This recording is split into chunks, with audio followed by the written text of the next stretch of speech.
The collective had been watching Earth for 47 years. Their observation ship sat quietly beyond the orbit of Neptune, hidden from human telescopes and sensors. They recorded everything. They watched humans build cities and tear them down. They watched wars begin and end. They watched rockets launch into the sky and return to the ground. High Counselor reviewed the data every month and always reached the same conclusion. These humans were primitive. They were violent. They were divided into hundreds of nations that could not agree on anything. They polluted their own air and poisoned their own water. They seemed like children playing with dangerous toys. The collective was one of the oldest civilizations in the galaxy. They had seen thousands of species rise and fall. They knew what a successful civilization looked like, and humanity was not it. But the rules of the Galactic Concord were clear. Any species that developed nuclear technology and showed signs of space travel had to be contacted. It was the law. So on March 14, 2087, the diplomatic vessel left its hiding spot and descended toward Earth. Ambassador was chosen to lead the first contact mission. She was experienced and calm. She had introduced 17 new species to the Concord over her long career. She knew what to expect. Most species reacted with fear when they saw an alien ship in their sky. Some reacted with worship. A few reacted with violence. Had prepared speeches for all of these situations. She was ready for anything. Or so she thought. The ship landed in Geneva, Switzerland. It was a clear spring morning. Birds were singing in the trees near the landing site. Activated the translation device implanted behind her ear and stepped out of the ship. She expected to see soldiers with weapons. She expected to see crowds of terrified people. She expected chaos. Instead, she saw a single man in a gray suit, standing near a table with 2 cups of coffee. Secretary General Daniel smiled and walked toward her. He was a tall man with gray hair and kind eyes. He did not look surprised. He did not look afraid. He looked like a man who had been expecting guests and was pleased they had finally arrived. "Good morning," Daniel said. "We figured you were watching. Took you long enough to say hello." Froze, her 4 eyes blinked rapidly as she processed his words. "You knew we were there." "We detected your ships about 3 years ago," Daniel replied. "Our deep space sensors picked up some unusual energy signatures near Neptune. We put 2 and 2 together." "And you did not panic. You did not prepare for war." Daniel shrugged. "We figured if you wanted to destroy us, you would have done it already, so we waited. Would you like some coffee?" Had never been offered coffee before. She had never been greeted with such calm confidence. In her 17 first contact missions, she had never encountered a species that had detected the first and simply waited patiently. She did not know what to say. A woman in a military uniform stood at the back of the welcoming party. Her name was Captain Amy, and she commanded the newly built starship USS Vanguard. Amy had spent the last 3 years studying everything they knew about the alien vessels. She had run simulations and training exercises. She had prepared her crew for every possible scenario. But standing here now, watching the alien ambassador stumble over her words, Amy felt something unexpected. She felt proud. Humanity had not cowered. Humanity had not panicked. Humanity had simply gotten ready. Accepted the coffee and took a small sip. It was bitter and strange, but she found she liked it. She gathered her thoughts and began her official speech. "I am ambassador of the collective. I come to you on behalf of the Galactic Concord, a coalition of 412 spacefaring civilizations. The Concord has governed this galaxy for over 100,000 years. We maintain peace. We share knowledge. We protect the weak." Daniel listened carefully. "That sounds wonderful. What do you want from us?" "Humanity is invited to join the Concord as a probationary member. This status typically lasts 200 years. During this time, you will be evaluated. You will be taught. You will be guided toward a proper place in galactic society." 200 years, Daniel repeated. "That is a long time." "It is necessary. New species must prove they are worthy of full membership. They must demonstrate that they can be trusted. They must show that they will not disrupt the peace we have worked so hard to build. Amy stepped forward. And what happens during these 200 years? What are the rules? Turned to look at the human captain. She was struck by the intensity in Amy's eyes. There was no fear there, only curiosity and something else. Something that looked almost like hunger. You will be assigned a mentor species to guide your development. You will be given access to basic technologies. Your expansion into space will be monitored and controlled. You will not be permitted to colonize planets without conquered approval. You will not be permitted to build weapons above a certain power level. You will follow our laws. The room was silent for a moment. Daniel glanced at Amy, and something passed between them. A silent conversation that could not understand. "What happens if we decline?" Daniel asked. His four eyes went wide. She opened her mouth to speak, but no words came out. In 100,000 years of galactic conquered history, no species had ever asked that question. Every civilization they had contacted was thrilled to join. They were eager for protection and guidance. They were grateful to be part of something larger than themselves. But these humans were different. "I do not understand the question," finally managed to say. "It is a simple question," Daniel replied. His voice was still friendly, but there was steel underneath it. "What happens if we say no? What happens if we decide we do not want to be probationary members? What happens if we want to find our own way?" Looked at the human leader. She looked at the captain with the hungry eyes. She looked at the other humans standing calmly around the landing site. None of them seemed worried. None of them seemed intimidated. They were asking questions that no one had ever asked before, and they were asking them like they already knew the answers. For the first time in her long career, Ambassador felt uncertain. She had come to Earth expecting to meet a primitive species that would be grateful for guidance. Instead, she had found something else entirely. She had found a species that detected her ships and waited patiently. A species that greeted her with coffee instead of weapons. A species that asked what would happen if they said no. She returned to her ship that night with a strange feeling in her chest. She wrote her report to High Counselor and included a recommendation that had never appeared in any of her previous reports. "Proceed with caution," she wrote. "These humans are not what we expected. They may be more than we can handle." The Galactic Conquered had made first contact with humanity, but was beginning to suspect that it was humanity who would be doing the teaching. 6 months had passed since they landed in Geneva. Humanity had agreed to join the Galactic Conquered as a probationary member, but they had negotiated terms that no other species had ever demanded. They wanted access to advanced propulsion technology immediately. They wanted the right to build their own ships without supervision. They wanted to keep their weapons. The Conquered had agreed to most of these demands simply because they did not know how to say no. Humans were strange. Humans were stubborn. And humans seemed to get what they wanted. Now it was time for the standard military demonstration. Every new species had to show the Conquered what they were capable of. It was a tradition that had existed for thousands of years. Most species sent a single ship with a small crew. They performed basic maneuvers. They fired a few weapons at target drones. They showed that they understood the basics of space combat. The demonstrations were usually boring and predictable. Admiral Tours had other plans. Was a large man with broad shoulders and a shaved head. He had served in the Navy for 30 years. He had commanded ships in 3 different wars. He had never lost a battle, and he did not intend to start now. When the Conquered asked for a military demonstration, saw an opportunity. He was going to show them exactly what humanity could do. The demonstration was scheduled to take place in an empty region of space beyond Mars. Representatives from 50 different species arrived in their ships to watch. Ambassador was there. High Counselor had come personally.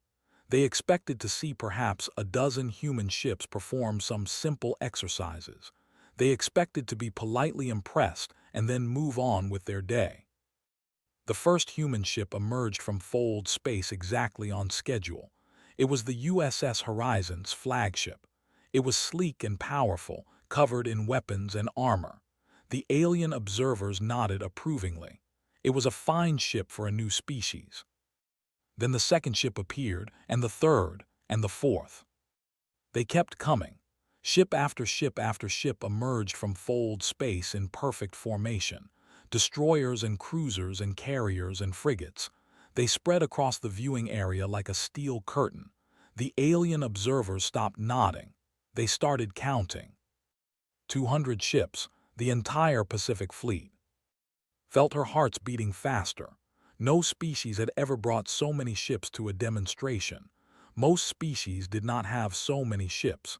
She turned to look at and saw that his face had gone pale. Begin the exercise, ordered from the bridge of the horizon. What happened next would be studied by conquered military analysts for decades. The human fleet moved as a single unit. 200 ships performed complex maneuvers simultaneously without a single error. They split into attack groups and reformed into defensive formations. They executed flanking patterns and pincer movements. Their coordination was flawless. Then they opened fire. Target drones had been placed throughout the demonstration area. They were small and fast, designed to simulate enemy fighters. Most species hit about 60% of the targets during their demonstrations. The humans hit 98%. Their weapons were not the most powerful in the galaxy, but their accuracy was beyond anything the observers had ever seen. "How are they doing this?" whispered. "Their targeting systems are primitive." Had no answer. She watched as human gunners tracked targets that moved faster than her eyes could follow. She watched as human pilots flew patterns that should have been impossible. She watched as human ships communicated and adapted and overcame every challenge the demonstration threw at them. But the most impressive display was yet to come. Lieutenant Commander Bradley led a squadron of 12 fighters away from the main fleet. Was young and cocky with a quick smile and faster reflexes. He had been flying since he was 16 years old. He loved speed more than anything else in the universe. "Fighter Squadron, you are cleared for the obstacle course," came the order from Admiral Torres. The obstacle course was an asteroid field that had been seeded with additional debris and hazards. It was designed to test pilot skill and spacecraft maneuverability. The course record was held by a pilot who had completed it in 4 minutes and 12 seconds. That record had stood for 200 years. Grinned and pushed his throttle forward. "Try to keep up," he told his squadron. The 12 human fighters dove into the asteroid field at full speed. They weaved between spinning rocks. They rolled and pitched and yawed through gaps that seemed too small to fit through. They pushed their ships to the absolute limit of what physics allowed.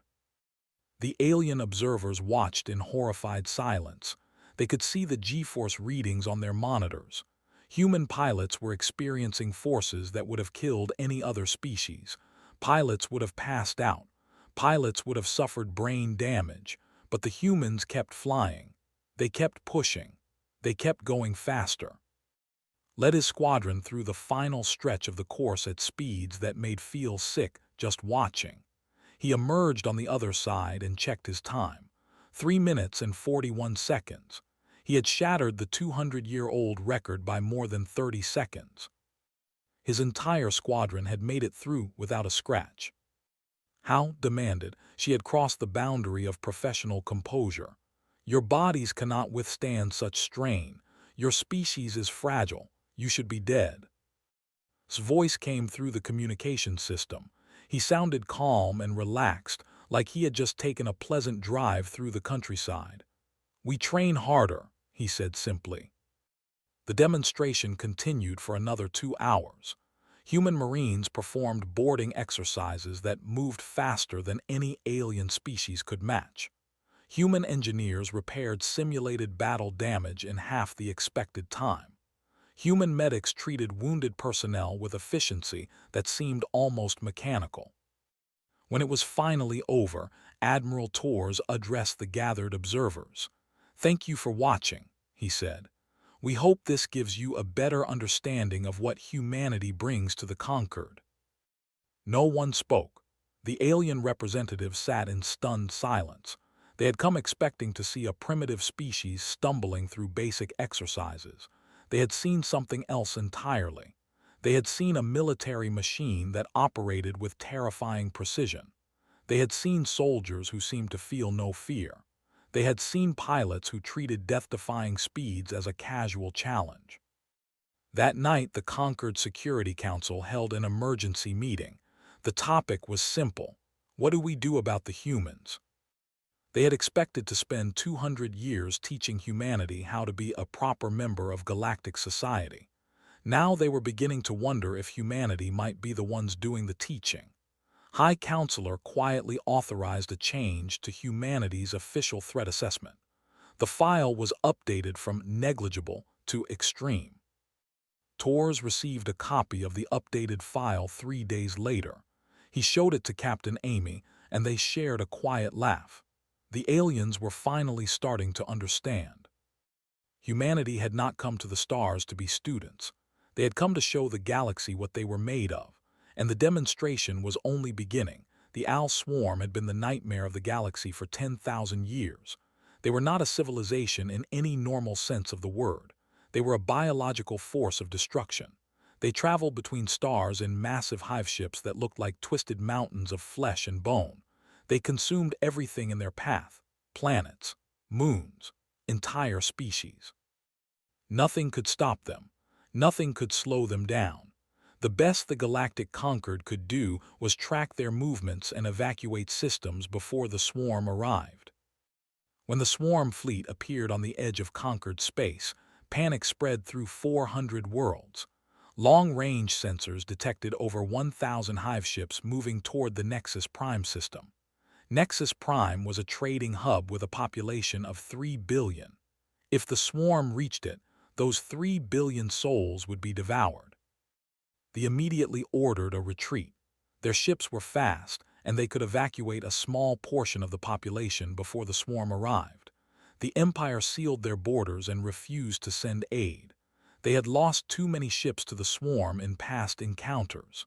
The ancient Meridian Collective offered prayers to their gods and prepared for the end. No one expected to actually fight the swarm. Fighting the swarm was suicide. Humanity disagreed.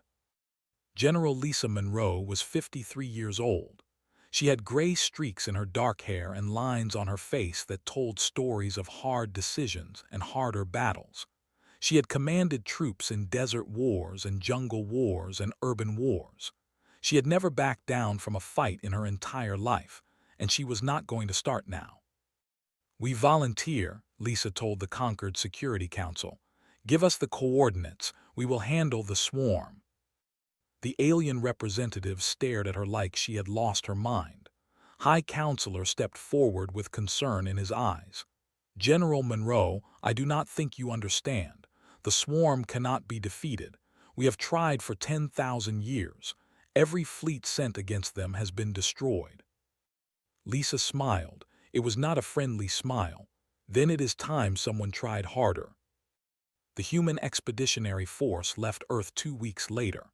300 warships crewed by men and women who had grown up hearing stories of impossible odds. Their ancestors had survived ice ages and plagues and world wars. Their grandparents had stormed beaches under enemy fire. Their parents had rebuilt nations from rubble. A bunch of alien bugs did not scare them. The Battle of Nexus Prime began on a Tuesday morning by Earth reckoning. The human fleet emerged from Fold space directly in the path of the swarm. Lisa stood on the bridge of her flagship and studied the enemy formation. 1,000 hive ships, each one larger than a city, each one filled with millions of swarm creatures waiting to be unleashed. "All ships weapons-free," Lisa ordered. "Make them bleed." The human fleet attacked with a ferocity that the swarm had never encountered. Missiles and plasma bolts tore into hive ships. Fighters swarmed around the massive biological vessels like angry hornets. The swarm responded with their own weapons: launching clouds of spore bombs and acid projectiles at the human ships. Ships died on both sides. The human destroyer USS Valor was hit by a concentrated acid attack and dissolved into nothing within minutes. The cruiser Defiance was overwhelmed by boarding creatures and lost with all hands. But for every human ship that fell, 3 hive ships were destroyed. The real battle began when the Marines started boarding. Sergeant Cole was 30 years old. He had grown up on a farm in Kansas and joined the Marines because he wanted to see the stars. Now he was crawling through the tunnels of an alien hive ship with his squad, fighting creatures that looked like his worst nightmares come to life. The swarm soldiers were 9 feet tall with armored bodies and razor-sharp claws. They moved fast and they hit hard. Had already lost 2 members of his squad in the first hour of fighting, but he kept moving forward. He kept firing his rifle. He kept pushing deeper into the ship. "Cole, we are running low on ammunition," his corporal reported. Checked his own supply, 2 magazines left. Then we finish this fast. They reached the heart of the hive ship 40 minutes later. It was a massive chamber filled with organic machinery and pulsing tubes. At the center was the queen, a bloated creature the size of a house. She was the brain of the ship. Kill her and the entire vessel would die. His rifle ran empty as they entered the chamber. He drew his combat knife and charged. The fighting that followed was brutal and desperate. Squad fought hand to hand against swarm soldiers that outnumbered them 10 to 1. Himself killed the queen with his knife buried in what passed for her skull. When the knife broke, he used his fists. When his fists were broken, he used his helmet as a club. The hive ship died with a shudder that felt in his bones. He stumbled out of the chamber with only 3 members of his squad still alive. They were covered in alien blood and their own. They were exhausted and wounded, and they should have been dead 10 times over. But they had won. The Battle of Nexus Prime lasted 18 days. 18 days of constant fighting, constant dying, constant pushing forward. Human ships fought until their weapons ran dry and then rammed enemy vessels. Human soldiers fought until their ammunition was gone and then used whatever they could find. Human medics worked without sleep to save lives while the battle raged around them. When it was over, humanity had lost 42 ships and 8,214 soldiers, but the swarm's offensive force was completely destroyed. 963 hive ships had been turned into drifting wreckage. For the first time in 10,000 years, the swarm had been stopped. General Lisa Monroe returned to conquered space as a hero, but the reception she received was not what she expected. The alien delegates who came to meet her did not look grateful. They looked afraid. High Counselor approached her slowly, like a man approaching a dangerous animal. "How many of your people died?" he asked quietly. 8,214, Lisa replied. "We remember every name." "And you still consider this a victory?" Lisa looked at the alien with something like pity in her eyes. "They died protecting people they never met. 3 billion lives were saved because my soldiers were willing to give everything. That is not a tragedy. That is honor." Did not understand. He could not understand. His species had been modified long ago to avoid such thinking. The idea of willingly dying for strangers was alien to him in ways that went beyond culture or language. But watching Lisa Monroe standing proud among the ashes of her fallen soldiers, he began to realize something important. Humanity did not fight despite the cost. They fought because some things were worth any cost, and that made them the most dangerous species the galaxy had ever seen. The swarm would think twice before attacking conquered space again, but the conquered was beginning to wonder if they should be more afraid of their new allies than their old enemies. Doctor was not a soldier. He was a scientist. He had spent his entire career studying alien biology, trying to understand how different species had evolved across the galaxy. He was quiet and careful, and he preferred books to battles. He had come to Concord Central, the massive space station at the heart of galactic civilization, to access their genetic archives. He had no idea that his research would change everything. The archives contained genetic information on every known spacefaring species, 412 civilizations, each with their own unique biology. Spent months going through the data, comparing gene sequences and evolutionary patterns.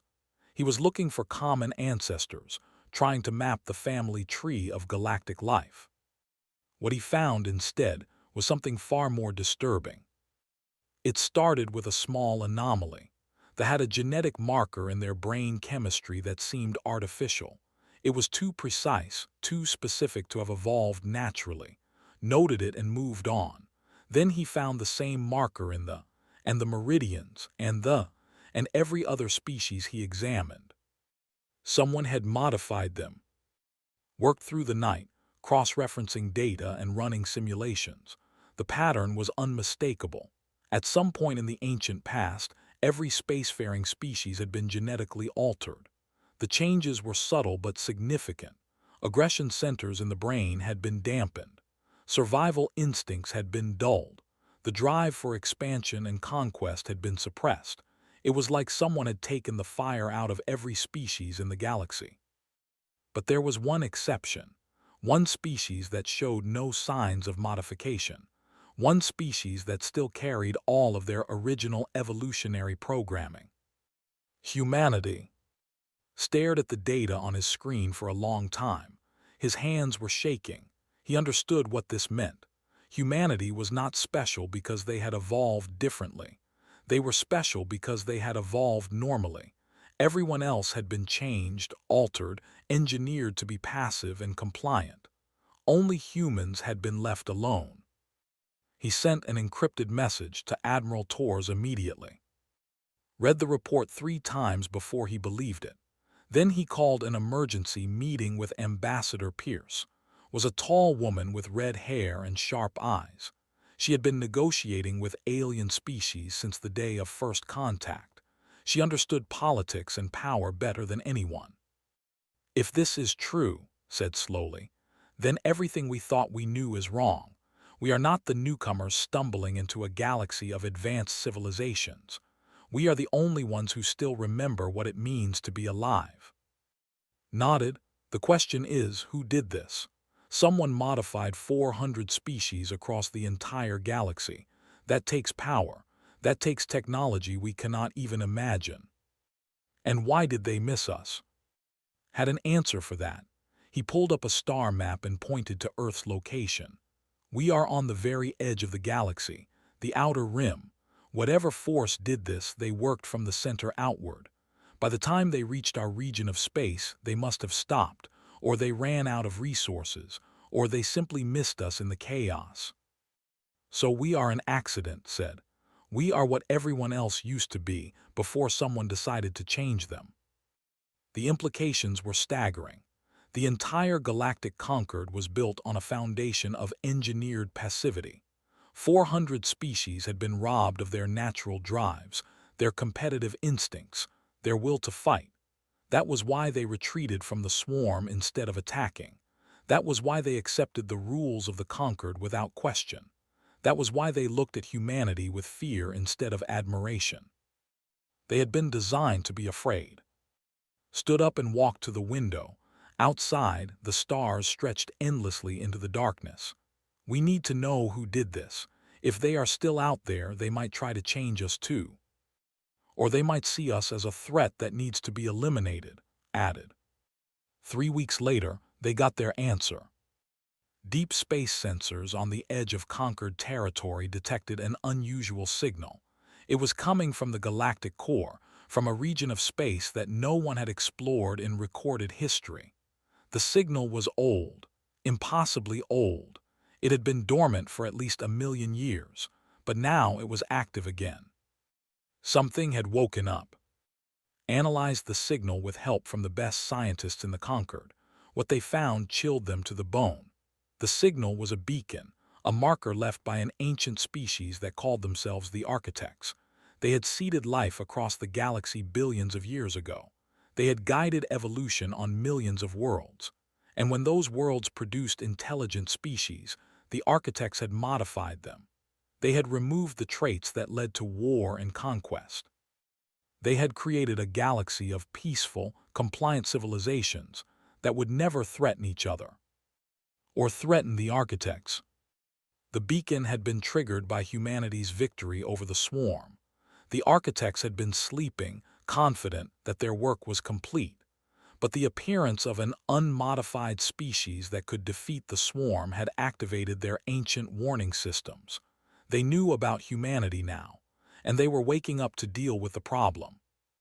Called an emergency session of the United Nations back on Earth, she stood before the assembled leaders of humanity and told them the truth. They were not special. They were not chosen. They were simply the ones who had been missed. The architects modified every other species in the galaxy to be passive and peaceful, she explained. They removed the fire that drives civilizations to grow and expand and fight. But they missed us. We still have that fire. We still have the hunger that made our ancestors climb out of caves and reach for the stars. And now the architects know we exist. President Bate Caldwell listened carefully. She was a small woman with gray hair and steel in her eyes. She had led humanity through First Contact and the Swarm War. She was not easily frightened. "What do they want?" Bate asked. "They want to correct their mistake," replied. "They want to modify us like they modified everyone else, or destroy us if we resist." The room was silent. 400 species had been engineered into compliance without ever knowing it. The entire galaxy had been shaped by beings who saw intelligent life as something to be controlled, and humanity was the only exception, the only flaw in their perfect design. Bate Caldwell stood up. Her voice was calm but firm. "Then we have a choice to make. We can let them change us into something peaceful and obedient, or we can show them that some fires cannot be put out." She looked around the room at the leaders of humanity. Scientists and soldiers and politicians, men and women who carried the unmodified genes of their ancestors, the same genes that had driven humans to survive ice ages and cross oceans and walk on the moon. "I say we fight." The room erupted in agreement. Whatever was coming from the galactic core, humanity would face it on their feet. They had not come this far just to surrender what made them human. The architects had made a mistake when they missed Earth. And they were about to find out just how big that mistake was. The architect vessel emerged from the galactic core on a cold December morning. It was the size of a small moon, a perfect sphere of silver metal that gleamed in the light of distant stars. Sensors across the galaxy detected it immediately. Its power signature was unlike anything in recorded history. Its shields were impenetrable. Its weapons could crack planets in half. It had slept for 1,000,000 years, and now it had awakened to deal with humanity. The vessel took position above the Pacific Ocean 3 days after it was first detected. It hung in the sky like a second moon, visible from half the planet. Billions of humans looked up at it and felt fear for the first time since First Contact. This was not like the or the swarm. This was something ancient and powerful beyond comprehension. A message arrived at the United Nations headquarters in Geneva. It was simple and direct. "You are in error. You will be corrected. Surrender your species for modification, or you will be eliminated. You have 6 hours to comply." President Bate Caldwell read the message 3 times. Then she called Admiral Torres and General Lisa Monroe to her office. Captain Amy joined by video link from her ship, the USS Vanguard. They were the finest military minds humanity had produced, and they had 6 hours to plan the most important battle in human history. "What do we know about their defenses?" Bate asked. Pulled up the data on a holographic display. "Their shields are unlike anything we have encountered. We estimate they can absorb our entire nuclear arsenal without damage. Their weapons are equally impressive. A single shot from their main cannon could destroy a continent. So we cannot hurt them and they can destroy us easily," Lisa summarized. "Those are not good odds." Amy spoke up from her ship. Every system has a weakness. We just need to find it. They spent 4 hours studying the Architect vessel. They analyzed its shield patterns and energy signatures. They ran simulations and calculated probabilities. They looked for any flaw, any gap, any possibility of victory. And slowly, a plan began to form. The Architect's shields were powerful, but they were not infinite. They drew power from a central reactor somewhere inside the vessel. If that reactor could be overloaded, the shields would fail. But getting inside the shields would require something impossible. Someone would have to fly a ship directly into the shield barrier at the exact moment of fluctuation and deliver a payload to the reactor before the shields recovered. It was a suicide mission. Commander Jake was 42 years old. He had been born in Texas and raised on stories of the Alamo and Normandy, and all the times when ordinary people had done extraordinary things because someone had to. He commanded the orbital defense platform, and when he heard the plan, he volunteered immediately. "I can get through the shields," Jake told them. "Give me a ship fast enough and I will deliver whatever payload you need." Bate looked at him with sadness in her eyes. "Commander, you understand what you are volunteering for." Jake smiled. "With respect, ma'am, this is what I signed up for, to protect people who cannot protect themselves. If my life is the price, then it is a price I am willing to pay." The 6-hour deadline passed. Humanity sent no response to the Architect ultimatum. Instead, they sent everything they had. Every human ship in the solar system attacked simultaneously. The orbital platforms opened fire with missiles and plasma cannons. The combined fleets of Earth launched everything in their arsenals at the Architect vessel. Thousands of weapons streaked through space toward the massive sphere. The Architect's shields absorbed everything. Not a single weapon got through.